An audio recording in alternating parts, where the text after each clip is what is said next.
प्यारे दोस्तों नमस्कार। आपका बहुत बहुत स्वागत है।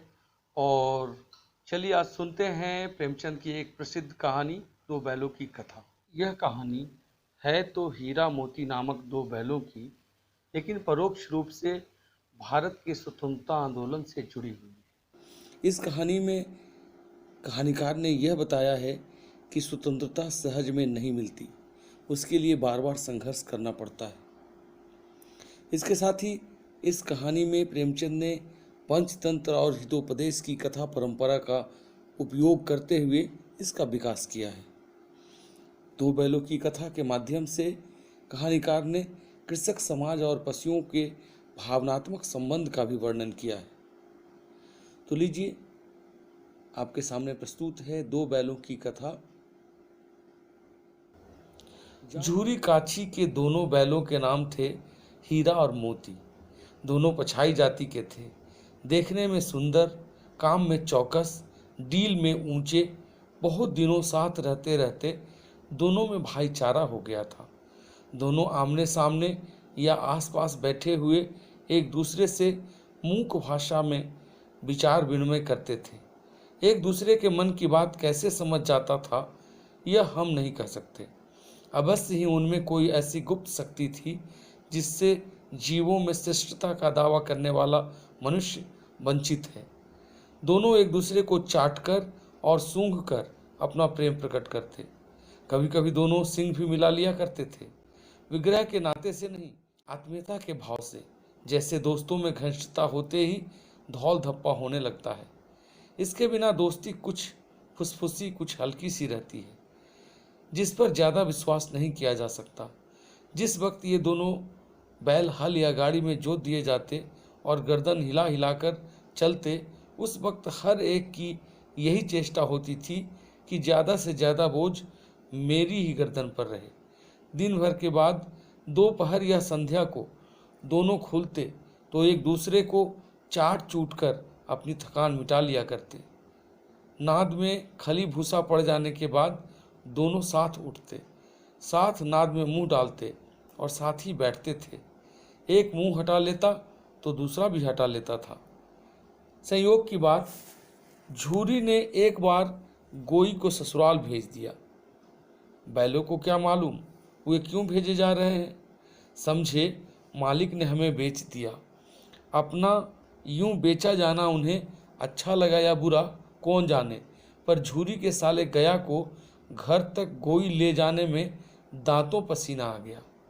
पीछे से हाँकता तो दोनों दाएं बाएं भागते, पगहिया पकड़कर आगे से खींचता तो दोनों पीछे को जोर लगाते, मारता तो दोनों सिंग नीचे करके हुंकारते। अगर ईश्वर ने उन्हें वाणी दी होती तो झूरी से पूछते, तुम हम गरीबों को क्यों निकाल रहे हो? हमने तो तुम्हारी सेवा करने में कोई कसर नहीं उठा रखी। अगर इतनी मेहनत से काम न चलता था तो और काम ले लेते। हमें तो तुम्हारी चाकरी में मर जाना कबूल था। हमने कभी दाने चारे की शिकायत नहीं की। तुमने जो कुछ खिलाया वह सिर झुकाकर खा लिया, फिर तुमने हमें इस जालिम के हाथ क्यों बेच दिया? संध्या समय दोनों बैल अपने नए स्थान पर पहुंचे। दिन भर के भूखे थे, लेकिन जब नाद में लगाए गए तो एक ने भी उसमें मुंह न डाला। दिल भारी हो रहा था। जिसे उन्होंने अपना घर समझ रखा था वह आज उनसे छूट गया था। यह नया घर, नया गांव, नए आदमी उन्हें बेगानों से लगते थे। दोनों ने अपनी मूक भाषा में सलाह की, एक दूसरे को कनखियों से देखा और लेट गए। जब गांव में सोता पड़ गया तो दोनों ने जोर मारकर पगहे तुड़ा डाले और घर की तरफ चले। पगहे बहुत मजबूत थे, अनुमान न हो सकता था कि कोई बैल उन्हें तोड़ सकेगा, पर इन दोनों में इस समय दूनी शक्ति आ गई थी। एक एक झटके में रस्सियां टूट गई। झूरी प्रातःकाल सोकर उठा तो देखा कि दोनों बैल चरनी पर खड़े हैं। दोनों की गर्दनों में आधा आधा गराउन लटक रहा है, घुटने तक पांव कीचड़ से भरे हैं और दोनों की आंखों में विद्रोहमय स्नेह झलक रहा है। झूरी बैलों को देखकर स्नेह से गदगद हो गया, दौड़कर उन्हें गले लगा लिया। प्रेमालिंगन और चुम्बन का वह दृश्य बड़ा ही मनोहर था। घर और गांव के लड़के जमा हो गए और तालियां बजा बजा कर उनका स्वागत करने लगे। गांव के इतिहास में यह घटना अभूतपूर्व न होने पर भी महत्वपूर्ण थी। बाल सभा ने निश्चय किया, दोनों पशु वीरों को अभिनंदन पत्र देना चाहिए। कोई अपने घर से रोटियां लाया, कोई गुड़, कोई चोकर, कोई भूसी। एक बालक ने कहा, ऐसे बैल किसी के पास न होंगे। दूसरे ने समर्थन किया, इतनी दूर से दोनों अकेले चले आए। तीसरा बोला, बैल नहीं है, वे उस जन्म के आदमी हैं। इसका प्रतिवाद करने का किसी को साहस न हुआ। झूरी की स्त्री ने बैलों को द्वार पर देखा तो जल उठी, बोली, कैसे नमक हराम बैल हैं कि एक दिन वहां काम न किया, भाग खड़े हुए। झूरी अपने बैलों पर यह आक्षेप न सुन सका। नमक हराम क्यों है? चारा दाना न दिया होगा तो क्या करते? स्त्री ने रौब के साथ कहा, बस तुम ही तो बैलों को खिलाना जानते हो, और तो सभी पानी पिला पिला कर रखते हैं। झूरी ने चिढ़ाया, चारा मिलता तो क्यों भागते? स्त्री चिढ़ी, भागे इसलिए कि वे लोग तुम जैसे बुद्धियों की तरह बैलों को सहलाते नहीं, खिलाते हैं तो रगड़कर जोतते भी हैं। ये दोनों ठहरे काम चोर, भाग निकले। अब देखूं कहाँ से खली और चोकर मिलता है। सूखे भूसे के सिवा कुछ न दूंगी, खाए चाहे मरे। वही हुआ। मजूर को कड़ी ताकीद कर दी गई कि बैलों को खाली सूखा भूसा दिया जाए। बैलों ने नाद में मुंह डाला तो फीका फीका, न कोई चिकनाहट न कोई रस, क्या खाएं? आशा भरी आंखों से द्वार की ओर ताकने लगे। झूरी ने मजूर से कहा, थोड़ी सी खली क्यों नहीं डाल देता बे? मालकिन मुझे मार ही डालेगी। चुरा कर डाला? न दादा, पीछे से तुम भी उन्हीं की सी कहोगे। दूसरे दिन झूरी का साला फिर आया और बैलों को ले चला। अब की उसने दोनों को गाड़ी में जोता। 2-4 बार मोती ने गाड़ी को सड़क की खाई में गिराना चाहा, पर हीरा ने संभाल लिया। वह ज्यादा सहनशील था। संध्या समय घर पहुंचकर उसने दोनों को मोटी रस्सियों से बांधा और कल की शरारत का मजा चखाया। फिर वही सूखा भूसा डाल दिया। अपने दोनों बैलों को खली, चूनी सब कुछ दी। दोनों बैलों का ऐसा अपमान कभी न हुआ था। झूरी इन्हें फूल की छड़ी से भी न छूता था। उसकी टिटकार पर दोनों उड़ने लगते थे। यहाँ मार पड़ी। आहत सम्मान की व्यथा तो थी ही, उस पर मिला सूखा भूसा। नाद की तरफ आंखें तक न उठाई।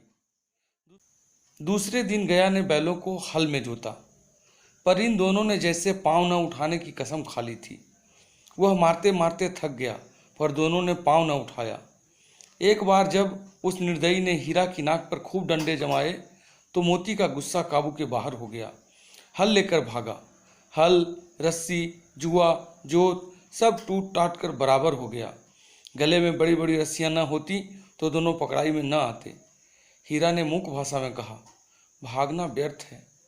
मोती ने उत्तर दिया, तुम्हारी तो इसने जान ही ले ली थी, अब की बड़ी मार पड़ेगी। पड़ने दो, बैल का जन्म लिया है तो मार से कहाँ तक बचेंगे। गया 2 आदमियों के साथ दौड़ा आ रहा है। दोनों के हाथों में लाठियां हैं। मोती बोला, कहो तो दिखा दूं कुछ मजा, मैं भी लाठी लेकर आ रहा है।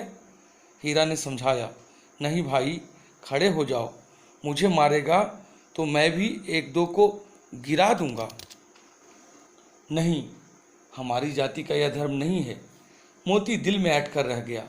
गया आ पहुंचा और दोनों को पकड़कर ले चला। कुशल हुई कि उसने इस वक्त मारपीट न की, नहीं तो मोती भी पलट पड़ता। उसके तेवर देखकर गया और उसके सहायक समझ गए कि इस वक्त टाल जाना ही मसलहत है। आज दोनों के सामने फिर वही सूखा भूसा लाया गया। दोनों चुपचाप खड़े रहे। घर के लोग भोजन करने लगे। उस वक्त छोटी सी लड़की 2 रोटियां लिए निकली और दोनों के मुंह में देकर चली गई। उस एक रोटी से इनकी भूख तो क्या शांत होती, पर दोनों के हृदय को मानो भोजन मिल गया। यहाँ भी किसी सज्जन का वास है। लड़की भैरों की थी, उसकी माँ मर चुकी थी। सौतेली माँ उसे मारती रहती थी, इसीलिए इन बैलों से उसे एक प्रकार की आत्मीयता हो गई थी। दोनों दिन भर जोते जाते, डंडे खाते, अड़ते, शाम को थान पर बांध दिए जाते और रात को वही बालिका उन्हें 2 रोटियां खिला जाती।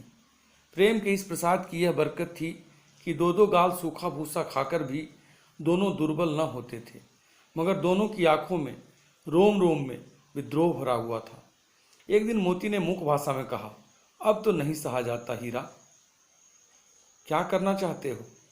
एक आध को सींगों पर उठाकर फेंक दूंगा, लेकिन जानते हो वह प्यारी लड़की जो हमें रोटियां खिलाती है उसी की लड़की है जो इस घर का मालिक है।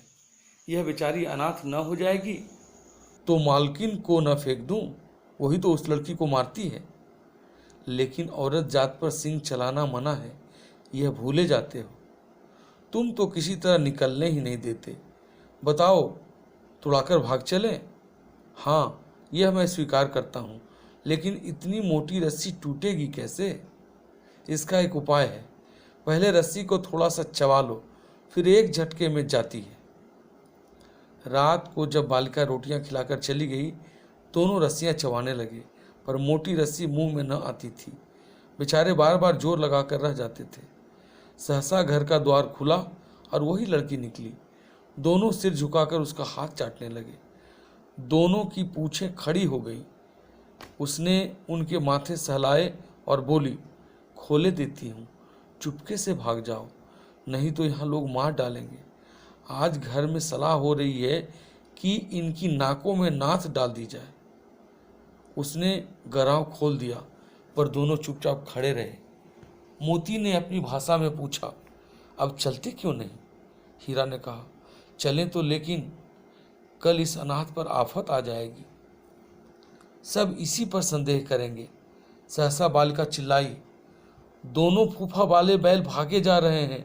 ओ दादा, दादा, दोनों बैल भागे जा रहे हैं, जल्दी दौड़ो।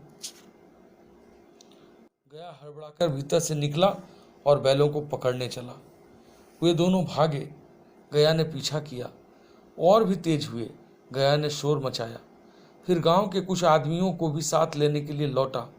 दोनों मित्रों को भागने का मौका मिल गया। सीधे दौड़ते चले गए, यहाँ तक कि मार्ग का ज्ञान न रहा।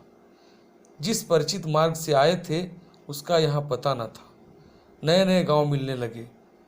तब दोनों एक खेत के किनारे खड़े होकर सोचने लगे, अब क्या करना चाहिए। हीरा ने कहा, मालूम होता है राह भूल गए, तुम भी बेतहाशा भागे, वही उसे मार गिराना था। उसे मार गिराते तो दुनिया क्या कहती? वह अपना धर्म छोड़ दे, लेकिन हम अपना धर्म क्यों छोड़ें? दोनों भूख से व्याकुल हो रहे थे। खेत में मटर खड़ी थी, चरने लगे। रह रह कर आहट ले लेते थे, कोई आता तो नहीं है। जब पेट भर गया, दोनों ने आज़ादी का अनुभव किया तो मस्त होकर उछलने कूदने लगे। पहले दोनों ने डकार ली, फिर सींग मिलाए और एक दूसरे को ठेलने लगे। मोती ने हीरा को कई कदम पीछे हटा दिया, यहाँ तक कि वह खाई में गिर गया। तब उसे भी क्रोध आया, संभलकर उठा और फिर मोती से मिल गया। मोती ने देखा खेल में झगड़ा हुआ चाहता है तो किनारे हट गया। अरे यह क्या, कोई सांड डौंकता चला आ रहा है। हाँ, सांड ही तो है। वह सामने आ पहुंचा। दोनों मित्र बगलें झांक रहे हैं। सांड पूरा हाथी है, उससे भिड़ना जान से हाथ धोना है, लेकिन न भिड़ने पर भी जान बचती नजर नहीं आती। इन्हीं कितनी भयंकर सूरत है। मोती ने मूक भाषा में कहा, बुरे फंसे, जान बचेगी? कोई उपाय सोचो। हीरा ने चिंतित स्वर में कहा, अपने घमंड में भूला हुआ है, आरजू बिनती न सुनेगा। भाग क्यों न चलें? भागना का अरता है तो फिर यही मरो। बंदा तो 9 2 11 होता है, और जो दौड़ाए तो फिर कोई उपाय सोचो जल्द। उपाय यही है कि उस पर दोनों जने एक साथ चोट करें। मैं आगे से रगेदता हूँ, तुम पीछे से रगेदो। दोहरी मार पड़ेगी तो भाग खड़ा होगा। मेरी ओर झपटे, तुम बगल से उसके पेट में सिंग घुसेड़ देना। जान जोखिम है, पर दूसरा उपाय नहीं है। दोनों मित्र जान हथेलियों पर लेकर लपके। सांड को भी संगठित शत्रुओं से लड़ने का तजर्बा न था। वह तो एक शत्रु से मल्ल युद्ध करने का आदी था। ज्यों ही हीरा पर झपटा, मोती ने पीछे से दौड़ाया। सांड उसकी तरफ मुड़ा तो हीरा ने रगेदा। सांड चाहता था कि एक एक करके दोनों को गिरा ले, पर ये दोनों भी उस्ताद थे। उसे वह अवसर न देते थे। एक बार सांड झल्लाकर हीरा का अंत कर देने के लिए चला कि मोती ने बगल से आकर पेट में सींग भोंक दिया। सांड क्रोध में आकर पीछे फिरा तो हीरा ने दूसरे पहलू में सींग चुबा दिया। आखिर बेचारा जख्मी होकर भागा और दोनों मित्रों ने दूर तक उसका पीछा किया, यहाँ तक कि सांड बेदम होकर गिर पड़ा। तब दोनों ने उसे छोड़ दिया। दोनों मित्र विजय के नशे में झूमते चले जाते थे। मोती ने अपनी सांकेतिक भाषा में कहा, मेरा जी तो चाहता था कि बच्चा को मार ही डालूं। हीरा ने तिरस्कार किया, गिरे हुए बैरी पर सींग न चलाना चाहिए, यह सब ढोंग है। बैरी को ऐसा मारना चाहिए कि फिर न उठे। अब घर कैसे पहुंचेंगे वह सोचो, पहले कुछ खा लें तो सोचें। सामने मटर का खेत था ही, मोती उसमें घुस गया। हीरा मना करता रहा पर उसने एक न सुनी। अभी 2 ही 4 ग्रास खाए थे कि 2 आदमी लाठियां लिए दौड़ पड़े और दोनों मित्रों को घेर लिया। हीरा तो मेड़ पर था, निकल गया। मोती सींचे हुए खेत में था। उसके खुर कीचड़ में धंसने लगे, न भाग सका। पकड़ लिया। हीरा ने देखा संगी संकट में है तो लौट पड़ा, फंसेंगे तो दोनों फंसेंगे। रखवालों ने उसे भी पकड़ लिया। प्रातःकाल दोनों मित्र कांजी हाउस में बंद कर दिए गए। दोनों मित्रों को जीवन में पहली बार ऐसा साबिका पड़ा कि सारा दिन बीत गया और खाने को एक तिनका भी न मिला। समझ ही में न आता था यह कैसा स्वामी है। इससे तो गया फिर भी अच्छा था। यहाँ कई भैंसें थीं, कई बकरियां, कई घोड़े, कई गधे, पर किसी के सामने चारा न था। सब जमीन पर मुर्दों की तरह पड़े थे। कई तो इतने कमजोर हो गए थे कि खड़े भी न हो सकते थे। सारा दिन दोनों मित्र फाटक की ओर टकटकी लगाए ताकते रहे, पर कोई चारा लेकर आता न दिखाई दिया। तब दोनों ने दीवार की नमकीन मिट्टी चाटनी शुरू की, पर इससे क्या तृप्ति होती। रात को भी जब कुछ भोजन न मिला तो हीरा के दिल में विद्रोह की ज्वाला दहक उठी। मोती से बोला, अब तो नहीं रहा जाता मोती। मोती ने सिर लटकाए हुए जवाब दिया, मुझे तो मालूम होता है प्राण निकल रहे हैं। इतनी जल्द हिम्मत न हारो भाई, यहाँ से भागने का कोई उपाय निकालना चाहिए। आओ दीवार तोड़ डालें। मुझसे तो अब कुछ न होगा, बस इसी बूते पर अकड़ते थे। सारी अकड़ निकल गई। बाड़े की दीवार कच्ची थी। हीरा मजबूत तो था ही। अपने नुकीले सींग दीवार में गड़ा दिए और जोर मारा तो मिट्टी का एक चिप्पड़ निकल आया। फिर तो उसका साहस बढ़ा। इसने दौड़ दौड़कर दीवार पर चोटें की और हर चोट में थोड़ी थोड़ी मिट्टी गिराने लगा। उसी समय काजी हाउस का चौकीदार लालटेन लेकर जानवरों की हाजिरी लेने आ निकला। हीरा का उजड़पन देखकर उसने उसे कई डंडे रसीद किए और मोटी सी रस्सी से उसे बांध दिया। मोती ने पड़े पड़े कहा, आखिर मार खाई, क्या मिला? अपने बूते भर जोर तो मार दिया। ऐसा जोर मारना किस काम का कि और बंधन में पड़ गए। जोर तो मारता ही जाऊंगा, चाहे कितने ही बंधन पड़ते जाएं। जान से हाथ धोना पड़ेगा, कुछ परवाह नहीं, यूं भी तो मरना ही है। सोचो, दीवार खुद जाती तो कितनी जानें बच जाती। इतने भाई यहाँ बंद हैं, किसी की देह में जान नहीं है। 2-4 दिन और यही हाल रहा तो सब मर जाएंगे। हाँ, यह बात तो है। अच्छा तो ला, फिर मैं भी जोर लगाता हूँ। मोती ने भी दीवार में उसी जगह सींग मारा। थोड़ी सी मिट्टी गिरी और फिर हिम्मत बढ़ी। फिर तो वह दीवार में सींग लगाकर इस तरह जोर करने लगा मानो किसी प्रतिद्वंदी से लड़ रहा है। आखिर कोई 2 घंटे की जोर आजमाई के बाद दीवार ऊपर से लगभग 1 हाथ गिर गई। उसने दूनी शक्ति से दूसरा धक्का मारा तो आधी दीवार गिर पड़ी। दीवार का गिरना था कि अधमरे से पड़े हुए सभी जानवर चेत उठे। तीनों घोड़ियां सरपट भाग निकली, फिर बकरियां निकली, इसके बाद भैंसें भी खिसक गई, पर गधे अभी तक ज्यों के त्यों खड़े थे। हीरा ने पूछा, तुम दोनों क्यों नहीं भाग जाते? एक गधे ने कहा, जो कहीं फिर पकड़ लिए जाएं तो क्या हरज है, अभी तो भागने का अवसर है। हमें तो डर लगता है, हम यही पड़े रहेंगे। आधी रात से ऊपर जा चुकी थी। दोनों गधे अभी तक खड़े सोच रहे थे कि भागें या न भागें, और मोती अपने मित्र की रस्सी तोड़ने में लगा हुआ था। जब वह हार गया तो हीरा ने कहा, तुम जाओ, मुझे यहीं पड़ा रहने दो, शायद कहीं भेंट हो जाए। मोती ने आंखों में आंसू लाकर कहा, तुम मुझे इतना स्वार्थी समझते हो हीरा? हम और तुम इतने दिनों एक साथ रहे हैं, आज तुम विपत्ति में पड़ गए तो मैं तुम्हें छोड़कर अलग हो जाऊं?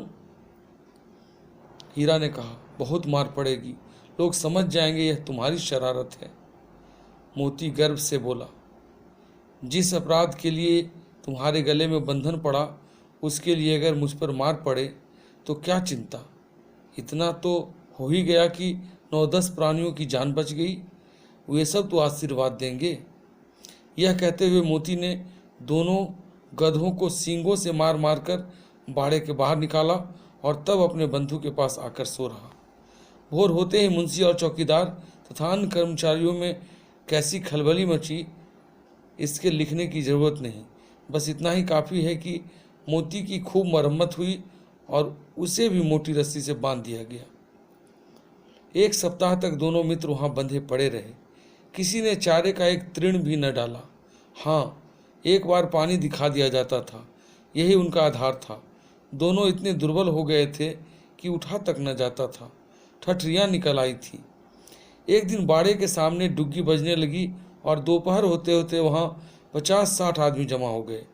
तब दोनों मित्र निकाले गए और उनकी देखभाल होने लगी। लोग आ आकर उसकी सूरत देखते और मन फीका करके चले जाते।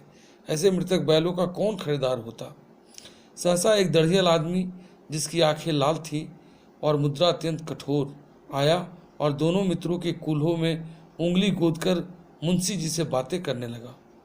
उसका चेहरा देखकर अंतर्ज्ञान से दोनों मित्रों के दिल कांप उठे। वह कौन है और उन्हें क्यों टटोल रहा है, इस विषय में उन्हें कोई संदेह न हुआ। दोनों ने एक दूसरे को भीत नेत्रों से देखा और सिर झुका लिया।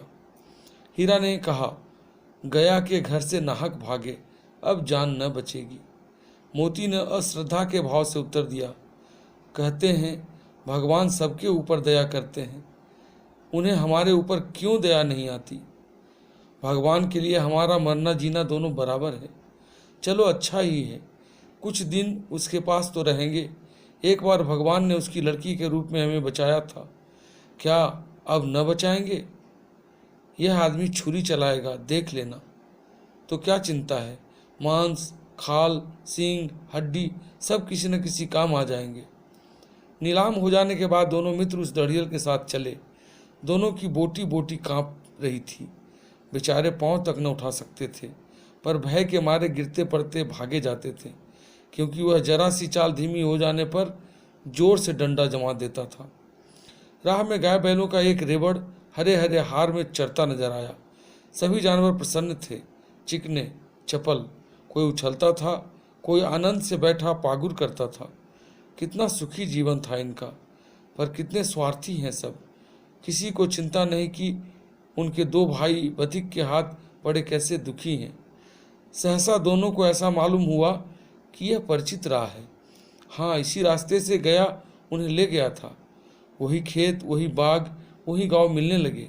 प्रतिक्षण उनकी चाल तेज होने लगी। सारी थकान, सारी दुर्बलता गायब हो गई।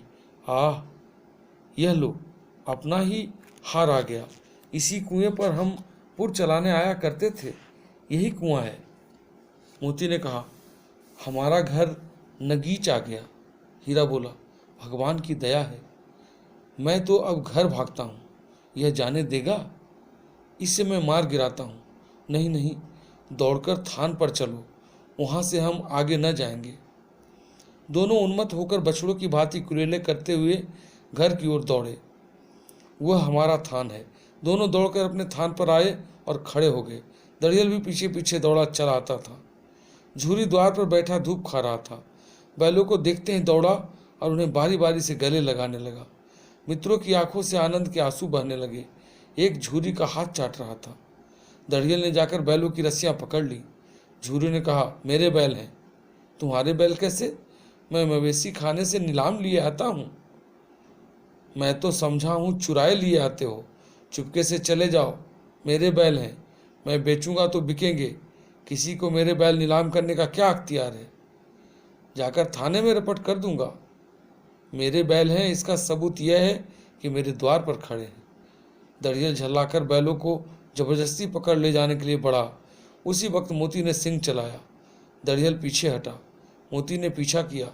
दरियल भागा। मोती पीछे दौड़ा। गांव के बाहर निकल जाने पर वह रुका, पर खड़ा दरियल का रास्ता देख रहा था।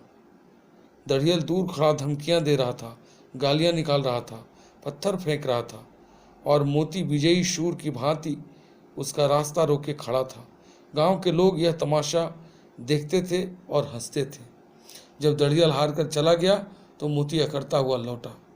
हीरा ने कहा, मैं डर रहा था कि कहीं तुम गुस्से में आकर मार न बैठो। अगर वह मुझे पकड़ता तो मैं बेमारे न छोड़ता। अब न आएगा, आएगा तो दूर ही से खबर लूँगा, देखूं कैसे ले जाता है।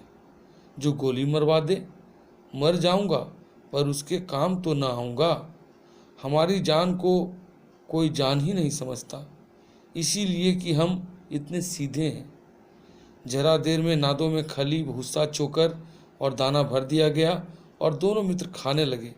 झूरी खड़ा दोनों को सहला रहा था और 20 लड़के तमाशा देख रहे थे। सारे गांव में उछाह सा मालूम होता था। उसी समय मालकिन ने आकर दोनों के माथे चूम लिए। तो यह थी प्रेमचंद की प्यारी सी कहानी, दो बैलों की कथा। उम्मीद है आपको अच्छी लगी होगी। इसी प्रकार आप प्रेमचंद की और कहानियाँ सुनना चाहते हैं तो कृपया इस चैनल को सब्सक्राइब करें तथा इस वीडियो को लाइक एवं शेयर भी करें। धन्यवाद।